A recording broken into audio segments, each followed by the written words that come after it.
কি করতে হবে? আমি কোনোদিনও ভাবতে পারিনি তোমাকে এইভাবে চলে যেতে হবে। মা যেমন মা, তেমনই কাকিমা, তেমনই মেজ বৌদি। কিছুর মধ্যে কিছু নেই, তোমাকে দাদার অ্যাক্সিডেন্টের জন্য রেসপন্সিবল ধরে নিল। তোমাকে কে বললো আমি রেসপন্সিবল নই?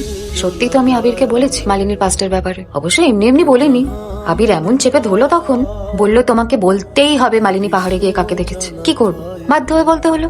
বৌদি কি সত্যি লিভ ইন করতো? না মানে বৌদিকে তো কোনোদিন এইভাবে এতটা অ্যাডভেঞ্চারাস দেখে মনে হয়নি। ও বাবা, Malini is very adventurous, specially সম্পর্কে। অবশ্য যতদিন সম্পর্কটা অ্যাডভেঞ্চারাস থাকে ততদিনই তার পরমায়।